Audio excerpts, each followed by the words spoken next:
요한계시록 2장 1절에서 7절 말씀입니다. 제가 한 번 더 봉독해 드리도록 하겠습니다. 에베소 교회 사자에게 편지하라. 오른손에 있는 7뼈를 붙잡고 7 금 촛대 사이를 거니시는 이가 이르시되 내가 내 행위와 수고와 내 인내를 알고 또 악한 자들을 용납하지 아니한 것과 자칭 사도라 하되 아닌 자들을 시험하여 그의 거짓된 것을 내가 드러낸 것과 또 내가 참고 내 이름을 위하여 견디고 게으르지 아니한 것을 아노라. 그러나 너를 책망할 것이 있나니 너의 처음 사랑을 버렸느니라. 그러므로 어디서 떨어졌는지를 생각하고 회개하여 처음 행위를 가지라. 만일 그리하지 아니하고 회개하지 아니하면 내가 네게 가서 내 촛대를 그 자리에서 옮기리라. 오직 네게 이것이 있으니 내가 니골라당의 행위를 미워하는도다. 나도 이것을 미워하노라. 귀 있는 자는 성령이 교회들에게 하시는 말씀을 들을지어다. 이기는 그에게는 내가 하나님의 낙원에 있는 생명나무의 열매를 주어 먹게 하리라. 아멘. 저는 요즘에 개인적인 사정으로 국가 자격증을 하나 취득하기 위해서 공부를 하고 있습니다. 아침 9시부터 저녁 6시 가까이 될 때까지 거의 8시간 가까이를 앉아서 공부하려니까 참 많이 피곤하고 힘이 듭니다. 그런데 그 자격을 소지하여서 하는 일이 워낙 봉사정신을 가져야 일할 수 있는 것이라서 배우는 학생들이나 가르치는 교수님들 중에 많은 비중이 그리스도인인 것을 알게 되었습니다. 그런데 저는 공부하는 과정 속에서 참 많이 가슴 아프고 속상한 일들을 경험하고 있습니다. 그것은 그렇게 그리스도인이라고 하는 사람들, 그리고 또 자기가 그리스도인임을 떳떳이 밝히고 또 전도까지 하려고 하는 소위 믿음이 좋다고 볼 수 있는 그런 그리스도인들조차 삶의 현장에서는 세상 사람들과 별다른 구별 없이 불의와 타협하고 자기 자신과 환경을 합리화하며 하나님의 말씀을 자기에게 유리한 대로 적용하며 살고 있다는 것입니다. 법이 현실과 괴리가 있어서 그러하기도 하고 또는 개인적 욕심과 이기심이 그렇게 만들고 있기도 했습니다. 어찌됐든 사람들은 자기에게 손해나는 일을 하지 않는다는 것입니다. 그 과정에서 하나님이 원치 않는 모습들이 꼬리를 물고 연결되어 있었습니다. 이런 상황에서 저 혼자만 옳은 길을 선택하자니 저들을 무시하고 정죄하는 것 같이 여겨지고 적당히 받아주며 살아가자니 하나님의 말씀에 불순종하는 일이 되고 참 답답하고 가슴이 아팠습니다. 그래도 저는 이런 경험을 많이 하지 않아도 되는 울타리 안에 살고 있는 편이지만 성도들은 매 순간 이런 일을 겪을 테니 얼마나 힘들까 하는 생각이 들었습니다. 성도 여러분, 여러분은 이런 상황에서 주로 무엇을 기준으로 선택을 하시면서 살아가고 계십니까? 오늘 저는 마지막 때에 교회들에게 하시는 하나님의 말씀이 기준이 되어서 선택할 것을 간곡히 부탁을 드립니다. 소아시아에 있었던 7교회 중 첫 번째 교회인 에베소 교회에 전해진 메시지를 통해서 여러분이 하나님의 말씀에 순종해서 살아가시는 거룩한 성도들이 되기를 예수님의 이름으로 부탁드립니다. 에베소 교회는 지난주에 대충 살펴보았듯이 칭찬과 책망을 함께 받은 교회입니다. 그 내용을 다시 살펴보기 전에 먼저 에베소 교회 그 당시 상황에 대해서 잠깐 말씀을 드리겠습니다. 그 당시 다른 6교회들이 처한 환경도 매우 비슷했지만 특별히 에베소 교회가 있었던 에베소라는 도시는 이교 문화의 중심지로서 그곳에서는 이루 헤아릴 수 없이 많은 우상 숭배가 이루어지고 있었습니다. 마치 지금의 일본이나 인도처럼 수많은 신들이 존재했고 그 신들을 섬기는 행위들이 있었던 지역입니다. 여러 차례 말했지만 그 당시에 신들을 섬기는 행위에는 반드시 성적인 교제가 있었다는 것을 알고 계실 것입니다. 따라서 종교적 행위로 위장된 성적 논란과 윤리적 타락이 빈번히 일어나는 환경이었다는 것입니다. 때문에 그러한 환경 속에 있었던 에베소 교인들은 신앙의 정절을 지키기 위해서 그렇지 않은 환경 속에 있었던 성도들보다 더 많이 인내해야 했고 노력해야 했습니다. 그리하여서 에베소 교회 교인들은 주변의 이교 숭배의 더러움으로부터 자신들을 지키기 위해서 확고한 교리를 세워서 그것을 열심히 붙들었던 것입니다. 결과적으로 그들은 다른 것들과 섞이지 않는 순수한 교리를 지켜냈습니다. 그래서 주님으로부터 칭찬도 받았습니다. 오늘 본문 2절 3절이 바로 그 칭찬입니다. 내가 내 행위와 수고와 내 인내를 알고 또 악한 자들을 용납하지 아니한 것과 자칭 사도라 하되 아닌 자들을 시험하여 그의 거짓된 것을 내가 드러낸 것과 또 내가 참고 내 이름을 위하여 견디고 게으르지 아니한 것을 아노라 하고 칭찬하십니다. 그리고 여기서 악한 자들, 자칭 사도라 하되 아닌 자들은 6절에 나오는 니골라당과 관계가 있는 자들입니다.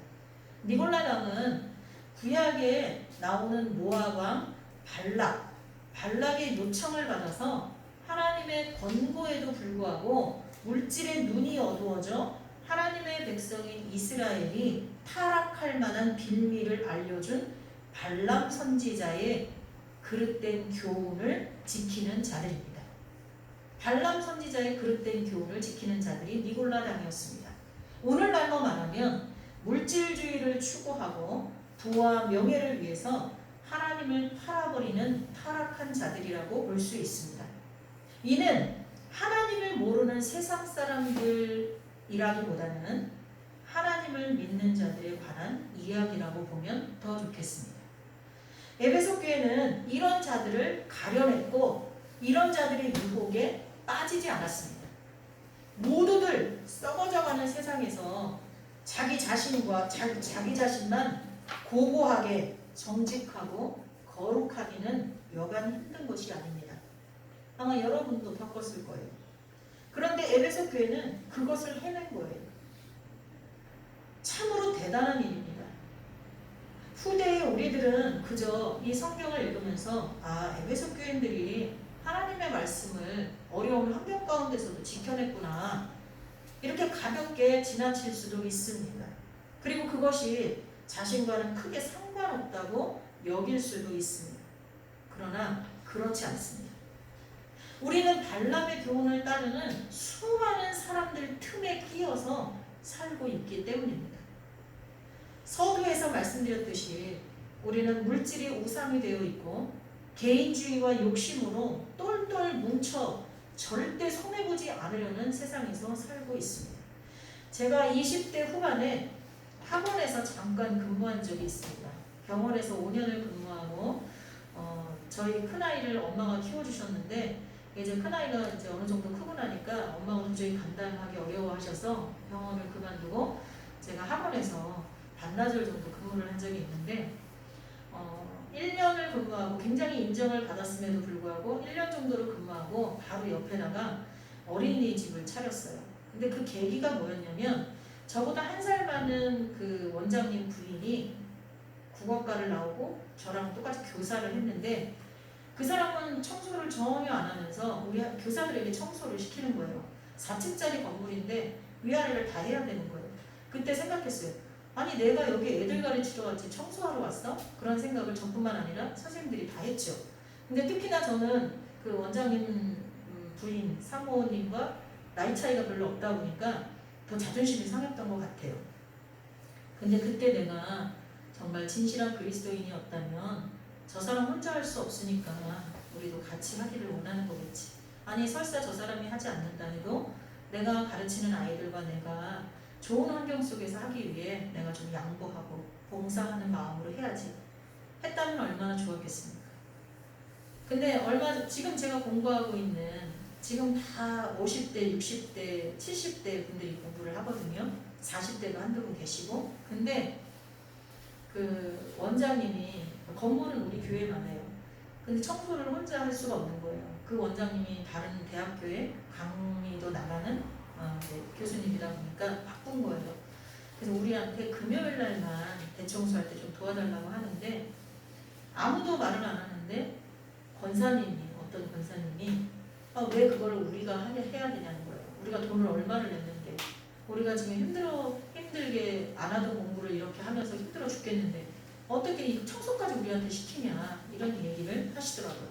그분은 나이도 가장 많으시고 또 오랜 생활 직장 생활하다 퇴직하신 분이라 힘도 드실 거예요. 또 아주 노모를 모시는 분이라 힘들 거예요. 맞아요. 이해가 돼요. 그러나 그런 불만을 공개적으로 하면 하려고 했던 마음을 가진 사람조차도 그렇게 왜 이거 우리가 해야 될 게 아닌데? 하고 생각하게 되잖아요. 근데 정말 우리가 해야 될 건 아닐 수도 있습니다. 우리는 공부하러 갔지 청소하러 간 건 아니니까. 하지만 여러분은 어떻게 생각하십니까? 하여튼 어쨌거나 요즘 시대는 절대 손해보려고 하지는 않습니다. 그러나 우리도 에베소 교회 교인들처럼 예수님의 칭찬을 들으려면 이러한 환경 가운데서도 발람의 교훈을 쫓아가는 많은 사람들 틈바구니 속에서도 자신을 거룩하게 지키고 신앙의 교리를 지켜내야 한다는 것입니다. 그러나 이것은 결코 쉬운 일이 아닙니다. 이 일이 가능하려면 교회를 사랑하시는 예수님의 은혜가 우리에게 부어져야 합니다. 성도 여러분, 에베소 교회를 칭찬하신 예수님의 모습을 오늘 성경은 어떻게 묘사하고 있습니까? 1절에 보면 7뼈를 붙잡고 7 금 촛대 사이를 거니시는 이라고 묘사하고 있습니다. 이것은 예수님께서 권능의 손으로 교회를 주관하시는 분이라는 뜻입니다. 7뼈는 하나님이 택하신 주의 종을 얘기합니다. 7 금 촛대는 교회를 얘기하는 거예요. 예수님께서 권능의 손으로 교회를 주관하시는 분이라는 뜻이며 이런 분이 에베소 교회를 칭찬했다는 거예요. 때문에 우리는 이런 혼탁한 시대에 하나님의 말씀이 세상에 더러운 것들과 섞이지 않도록 지켜야 하는 책임이 있다는 것을 명심하고 교회를 사랑하시며 권능의 손으로 교회를 다스리시는 예수님과 함께 동행해야 할 것입니다. 사실 인류 최초의 창조 이래 처음의 죄악이 무엇인 줄 아십니까? 바로 하나님의 말씀을 자신들의 더러운 욕망과 섞은 것입니다. 우리는 이 순간을 기억해야 합니다. 뱀에게 들어간 타락한 천사 사탄은 하나님과 같아지고자 하는 자신의 더러운 욕심으로 인해서 하나님의 말씀에 자신의 생각을 더하고 뺐습니다. 뱀이 여자에게 이르되 너희가 결코 죽지 아니하리라. 너희가 그것을 먹는 날에는 너희 눈이 밝아져 하나님과 같이 되어 선악을 알 줄 하나님이 아심이니라. 이렇게 뱀이 여자를 꼬시고 뱀에게 말을 합니다. 그런데 하나님은요, 동산 중앙에 생명나무와 선악을 알게 하는 나무를 나게 하시고 동산 각종 나무의 열매는 내가 임의로 먹되 선악을 알게 하는 나무의 열매는 먹지 말라. 내가 먹는 날에는 반드시 죽으리라고 분명히 말씀을 하십니다. 뿐만 아니라 하나님의 형상을 따라 만들어진 하나님이 가장 사랑하시는 사람도 하나님의 명령을 무시하고 하나님의 말씀에 자신의 욕망과 불만 어린 생각을 섞어버립니다. 여자가 뱀에게 말하되 동산 나무의 열매를 우리가 먹을 수 있으나 동산 중앙에 있는 나무의 열매는 하나님의 말씀에 너희는 먹지도 말고 만지지도 말라. 너희가 죽을까 하노라 하셨느니라. 그러나 하나님은 그렇게 말씀하시지 않았습니다. 먹지 말라고 하셨지 만지지 말라라는 말씀을 하신 적이 없어요. 반드시 죽는다 라고 하셨지 죽을지도 모른다 이렇게 불명확하게 말씀하신 적이 없습니다. 여자는 자신의 생각에 따라서 하나님의 말씀을 축소하고 확대했습니다. 그리고 그 중심에는 하나님과 같아지려는 교만이 사탄과 똑같이 있었다는 것입니다. 바로 이것이 인류 최초의 죄악입니다. 그리고 그 죄악의 유혹은 1세기 말 에베소 교회에서도 있었고 오늘날 우리에게도 여전히 있습니다. 그런데 그 당시 에베소 교회는 그 유혹을 물리쳐서 예수님께 칭찬을 들었고 오늘날 많은 교회들은 그 유혹에 무너지고 있다는 것입니다. 우리 교회 안에 물질주의가 다 들어왔어요. 팽창주의, 기복, 그 다음에 복을 받기를 원하는 기복주의 이런 것들이 다 들어와 버렸어요. 안타깝게도 그 증거들은 우리 주변에 널려 있습니다. 아니, 자기 자신의 삶을 보아도 알 수 있습니다. 우리는 회개하고 또 회개해야 합니다. 그렇다면 이렇게 어려운 일을 해낸 에베소 교회임에도 불구하고 예수님께 책망을 받은 이유는 무엇일까요? 우리는 에베소 교회를 따라가기도 힘든데 이렇게 훌륭한 에베소 교회가 책망받은 내용은 바로 첫사랑을 잃어버린 것입니다. 그럼 이 첫사랑의 대상, 첫사랑은 누구에 대한 사랑일까요? 하나님에 대한 사랑입니다. 에베소 교인들이 왜 로마의 핍박과 온갖 불이익을 견디면서 또한 주변에 널려있는 우상 숭배의 유혹에 넘어가지 않고 인내하면서 자신의 신앙을 지켰을까요? 그것은 자신들을 위해서 죽음까지 감당하신 예수님의 사랑 때문이었습니다. 그리고 그 사랑의 내용이 너무나 기막히고 너무나 큰 감동이 되기 때문이었습니다. 죄로 영원히 죽을 수밖에 없는 자신들을 예수님의 죽음으로 속량하여 주시고 또한 3일 만에 부활하셔서 구원을 완성하여 주신 놀라운 사건이었기 때문입니다. 초창기 에베소 교회는 바울이 세웠고 바울로부터 가르침을 받다가 뒤이어 바울의 제자인 디모데가 목회했던 교회였습니다. 그래서인지는 모르겠지만 에베소 교인들은 복음을 정확하게 이해하고 있었고 복음에 의해서 예수님을 향한 사랑이 매우 컸습니다. 그래서 예수님을 향한 그 사랑 때문에 온갖 핍박과 고통도 이겨낼 수 있었고 자신들을 이단과 우상 숭배로부터 지킬 수 있었으며 순수한 교리도 지켜냈던 것입니다.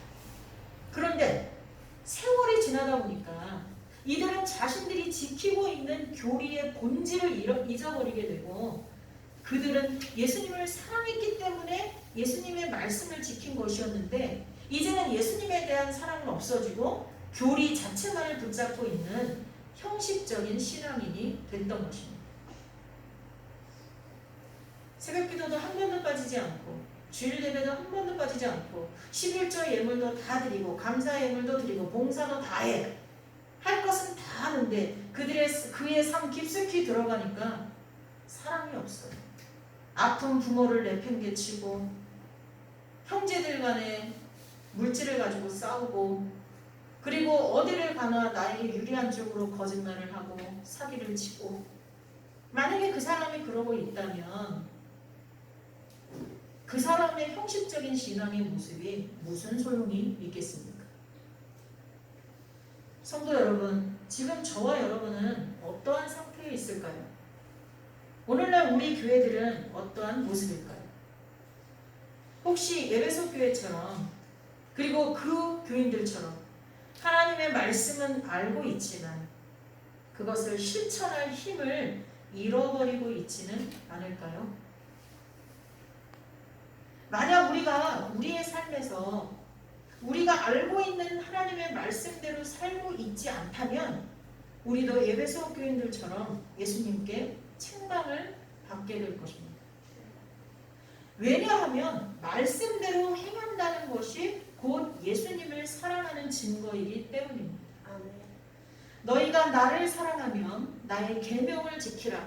나의 계명을 지키는 자라야 나를 사랑하는 자니 나를 사랑하는 자는 내 아버지께 사랑을 받을 것이요 나도 그를 사랑하여 그에게 나를 나타내리라. 요한복음 14장 21절 말씀. 예수님을 사랑하는 자는 예수님의 계명을 지키는 자라고 말씀합니다. 첫사랑을 회복하라는 것은 예수님의 말씀대로 살라는 뜻입니다.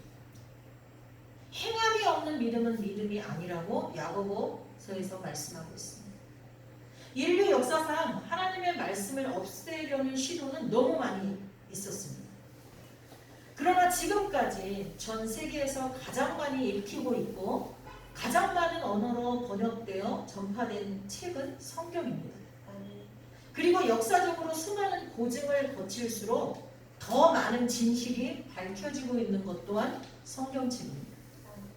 이것이 하나님의 말씀인 성경인데 만약 그 성경책을 지켜낸 이들이 그 성경에 기록된 내용대로 살지 않는다면 그것이 무슨 소용이 있겠습니까? 사실 성경이 없어지지 않고 지금까지 지켜져 온 것은 먼저는 하나님의 은혜이고 그 다음은 성경 말씀대로 순종하며 살아온 사람들 때문입니다. 지금 하나님은 에베소 교회 보내는 책망을 통해서 온 세계에 있는 교회 공동체에게 똑같이 권고하고 계시는 겁니다. 너희는 교리만 지키려 하지 말고 그 교리에 담긴 실질적인 의미를 따라 말씀에 순종해라. 그것은 곧 사랑이다 라고 말씀하고 있는 것입니다. 하나님을 사랑한다는 것은 하나님의 말씀을 지키는 것임을 우리는 알고 있습니다. 그러니 저와 여러분은 하나님의 말씀 따로 우리의 삶 따로 분리해서 살 수 없습니다. 여러분이 아무리 성경을 많이 읽고 성경을 많이 안다고 해도 그 말씀대로 순종하지 않고 있다면 그것은 아무 소용이 없다는 것입니다. 거짓말을 하면 안 된다고 하시는데 선한 거짓말은 된다고 하고 사기치지 말라고 하시는데 추를 2개 두지 말라고 하시잖아요. 이 사람한테 하는 건 이 추를 사용하고 이 사람한테는 이 추를 사용하고 추를 2개 두지 말라는 건 사기치지 말라는 거거든요. 근데 법의 테두리 안에서 하는 것은 괜찮다고 하고 손해보라고 말씀하시는데 악착같이 나는 책임을 다했으니 내가 누릴 권리는 침해하지 말라고 주장하면서 이것이 세상에서 지혜로우라고 하신 하나님의 뜻이라고 믿는 것은 안 된다는 것입니다. 이거는 뱀 속에 들어간 사탄처럼 아담과 하와처럼 내 유익에 따라서 내 생각에 따라서 내 욕망과 욕심에 따라서 하나님의 말씀을 축소하고 확대하고 내가 원하는 대로 내 구미에 맞게 말씀을 고친다는 거예요. 나보다 약한 자를 만나면 그들의 약함을 감당해 주라고 했는데 우리는 결코 그렇게 하지 않으려고 한다는 것입니다. 오히려 큰 사건이나 사고 앞에서는 조금은 선한 쪽에 섭니다. 우리는 다른 사람들보다 우리는 선한 쪽에 서요. 그러나 아주 사소한 것에서는 양보가 없는 것이 우리들의 모습입니다. 그래서 다른 사람들에게 상처를 주고 우리 안에 계신 예수님이 드러나지 못하도록 가로막는 장애물이 나 스스로가 되곤 하는 것입니다. 예수님이 내 안에서 역사하시는 것이 드러나야 되는데 우리는 증인이어야 되는데 예수님의 사랑을 전하고 복음을 전하는 증인이 되어야 되는데 증인은 팩트만 말해야 되는데 내가 그것을 가로막는 거예요. 성도 여러분은 지금 이 시대에 살면서 손해보면서까지라도 용서하고 사랑을 실천하는 어리석은 바보 소리를 들어가면서 사실 수 있겠습니까? 요즘은 당신 아들이 당신 딸이 참 착해 그런 말 별로 안 좋아해요. 어머 당신 딸 당신 아들 왜 이렇게 똑똑해 보여? 이런 거 좋아해요. 근데 그 말 속에 무슨 뜻이 있어요? 똑똑해 보인다고 손해보지 않고 살 것 같다는 거예요. 부귀영화 누릴 것 같다는 거예요. 그 기준도 물질이에요. 근데 이렇게 착해 그 왠지 손해보고 살 것 같다는 거예요. 근데 하나님은 우리 보러 착하라고 하셨거든요. 오직 명령이고 예수님이 원하시는 것이기 때문에, 그것이 예수님을 기쁘게 하는 것이기 때문에, 내가 예수님을 사랑하기 때문에 그렇게 하실 수 있습니까? 다른 이유 하나도 없이 하나님의 명령이니까, 하나님이 나를 사랑하시고 내가 하나님을 사랑하니까, 그러니까 내가 손해볼 거야. 그러니까 내가 하나님 말씀대로 똑같이 순종하며 살 거야. 그렇게 살고 계십니까? 그렇다면 여러분은 에베소 교회가 들은 책망을 전혀 들을 필요가 없습니다. 에베소 교회는 그냥 넘어가도 돼요. 하지만 그렇게 하지 않고 있다면 오늘 에베소 교인들이 듣고 있는 예수님의 책망에 귀를 기울일 필요가 있습니다. 내가 어디서부터 그렇게 됐는지, 나의 이 순진함과 착함이 정말 하나님의 말씀에 감동되어 그 말씀대로 순종하며 살던 그 시절이 어디부터 꼬였고 어디부터 변질되었는지 속히 살펴보고 회개해야 될 것입니다. 그리고 예수님에 대한 첫사랑을 회복하시기 바랍니다. 만약 그렇게 하지 않는다면 촛대를 옮겨버리신다고 합니다. 촛대를 옮긴다는 건, 촛대는 교회예요. 촛대를 옮긴다는 건 교회에서 제거해 버리신다는 뜻입니다. 교회가 무너진다는 건 얼마나 무서운 이야기입니까? 하지만 예수님께서 이렇게 강력히 말씀하신 이유는 우리를 버리시기 위함이 아니요, 오히려 우리가 하나님의 음성을 듣고 속히 회개하고 예수님에 대한 사랑을 회복하여서 우리의 삶에서 그 사랑을 증거하며 살아가기를 바라시기 때문입니다. 아멘. 그래서 결국 하나님의 낙원에 있는 생명나무의 열매를 먹게 하시기 위함입니다. 아멘. 이건 무슨 뜻입니까? 우리와 영원히 함께 하시기를 원한다는 뜻입니다. 이건 우리를 향한 예수님의 사랑이십니다. 이제 더 이상 예수님으로 하여금 우리들을 짝사랑하게 만드시지 마시기 바랍니다. 아멘. 예수님은 그런 대우를 받을 분이 아닙니다. 여러분도 알다시피 예수님은 만왕의 왕이십니다. 아멘. 만왕의 왕이 우리를 사랑하시는데 그분이 나를 짝사랑하게 만든다? 이게 가당한 일입니까? 그런데도 불구하고 죄 많고 보잘것없는 우리들을 한없이 사랑하시고 끝까지 기다려주신 예수님을 우리 미치도록 사랑합시다. 아멘. 모든 것의 기준이 예수님에 대한 사랑이 되시기를 예수님의 이름으로 축원합니다. 아멘. 기도하겠습니다. 우리를 향하신 끝없는 하나님의 사랑을 배신하지 말고 오직 하나님을 사랑하는 저희들이 되도록 성령으로 인도하여 주옵소서. 아멘. 예수님의 이름으로